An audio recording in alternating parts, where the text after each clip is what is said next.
Hi friends, ఈ రోజు మీకు నేను ఎర్రటి మిరపొళ్ళు ఏ విధంగా మాకు కాసాయి అనేది చూపిస్తానండి. చూడండి ఎంత బాగున్నాయో ఈ మిరపొళ్ళు. రౌండ్‌గా ఎంత బాగా భలే కారం ఉంటాయండి ఇవి. చాలా బాగుంటుంది చట్నీలకి వాటికి. మా చెట్టులోనే కాసాయి చూడండి. అంటే మేము పాట్‌లో ఏసాను. పాట్‌లో ఈ కాయలైతే కాసాయండి. అప్పుడప్పుడు కోసేస్తూ ఉంటాను కూరలకి వాటికి వీటికి. ఇప్పుడు పళ్ళు కొద్దిగా అయినాయి. వాటిని మీకు నేను చూపించడానికే ఈ వీడియో అయితే చేయడం జరిగింది. చూడండి ఏ విధంగా వచ్చాయో. పాట్‌లోనే వేసాను ఈ విత్తనాలు. ఎంత బాగా వచ్చాయో. అంటే నేను విత్తనాలు వేయాలని వేయలేదు.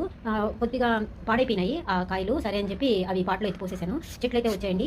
మంచిగా కాయలైతే భలే కాసాయి చూడండి. ఎంత బాగా అంటే ఫ్రెష్‌గా మనకు ఎప్పుడు కావాలంటే అప్పుడు కూరల్లోకి గానీ, చట్నీలకు గానీ ఇంట్లోనే మనం చేసుకోవచ్చు కదా! ఈ విధంగా మనం ఒక 2 చెట్లు వేసుకున్నా కూడా సరిపోతుంది. ఇంట్లో మనకు కొద్దిగా కాయలైతే వస్తూ ఉంటాయి. నేనైతే ఈ విధంగా పాట్‌లో అయితే వేసానండి.